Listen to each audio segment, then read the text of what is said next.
Now in the US, Elon Musk has announced he is launching a new party, the American Party, to rival the Republicans in next year's midterm elections. अस्सलाम वालेकुम viewers, आज बात करेंगे दुनिया के अमीर तरीन इंसान एलोन मस्क के बारे में। फाइनली एलोन मस्क ने एक पार्टी का ऐलान किया है, दी अमेरिकन पार्टी।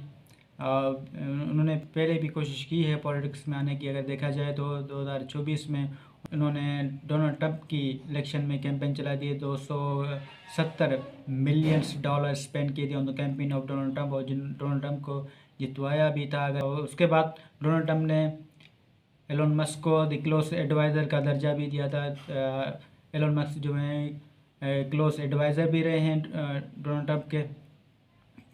मगर अगर देखे जाए तो पॉलिसीज ऑफ डोनाल्ड ट्रंप किस टाइम कब बदलती हैं कुछ पता नहीं है। दिन में कुछ होती और होती हैं, तो रात में कुछ होती और होती हैं, तो अगले दिन क्या होती है किसी को कुछ पता नहीं होता। अपनी कोई तजुर्बा नहीं देख सकते। अगर देखें तो उन्होंने टैरिफ्स के भरमार लगा दिए हैं different kind of companies, kind of states पे, चाइना पे और दूसरे भी जितने भी जो स्टेट्स हैं उन पे टैक्स लगाए हैं। अगर देखे जाए तो अमेरिका में जो भी बिग कंपनियां हैं वो उनके ओनर हैं एलोन मस्क, सीईओ है उनके। अगर देखा जाए तो टेस्ला, स्पेस एक्स, ट्विटर के मालिक हैं एलोन मस्क।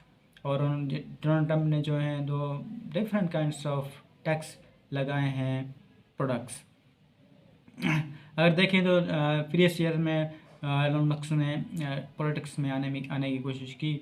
अगर देखें तो एलोन मस्क ने यूके की पॉलिटिक्स में आने की कोशिश की। उन्होंने यूके के प्रेसिडेंट केयर स्टार्मर को कहा था कि a grooming gang two tier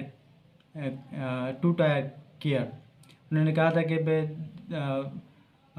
care Starmer the threat for the UK, उनको जेल में डाला जाए या उनको रिमूव किया जाए, जहाँ वो रिज़ाइन दे दें अपनी पोजीशन से। और उन्होंने जर्मनी के पॉलिटिशियन में भी आने की कोशिश की है, और उन्होंने बहुत सारी सपोर्ट भी की है AfD पार्टी को। उन्होंने कहा था कि only AfD party can save the Germany. उन्होंने चांसलर ऑफ जर्मनी को कहा था कि a fool man he is a threat for the Germany, और जर्मनी जो है going to be diminish if the all scholars will be remain on the position, so only AfD can save the Germany.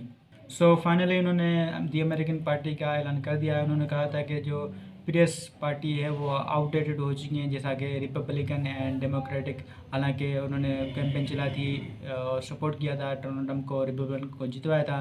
So finally कुछ इख्तलाफात की वजह से उन्होंने Donald Trump से अपनी जो है स्पेस बढ़ा दिया और अपनी पार्टी का ऐलान किया। उन्होंने कहा था कि उन्होंने कहा है कि मेरी पार्टी जो है 3+ पे काम करेगी। पहला तो फ्री स्पीच का, उन्होंने कहा कि हम फ्री स्पीच पे काम करेंगे, हल्की जिसके जो मसले मसाइल हैं, जिसका जो भी मसला है वो हम हल करेंगे और उनको जो है करेज करेंगे। दूसरा है हम प्रो टेक्नोलॉजी, साइंस, एनर्जी और एडवांस इन टेक्नोलॉजी पे काम करेंगे। और the third one is no more extreme politics. उन्होंने कहा था हम पॉलिटिक्स में काम नहीं करेंगे, हम ह्यूमन राइट्स पे काम करेंगे, इंसान के हुकूक के लिए काम करेंगे, इंसानों के लिए काम करेंगे, प्रो डेमोक्रेसी हो गई, डेमोक्रेसी को इन्हांस करेंगे। Thank you so much.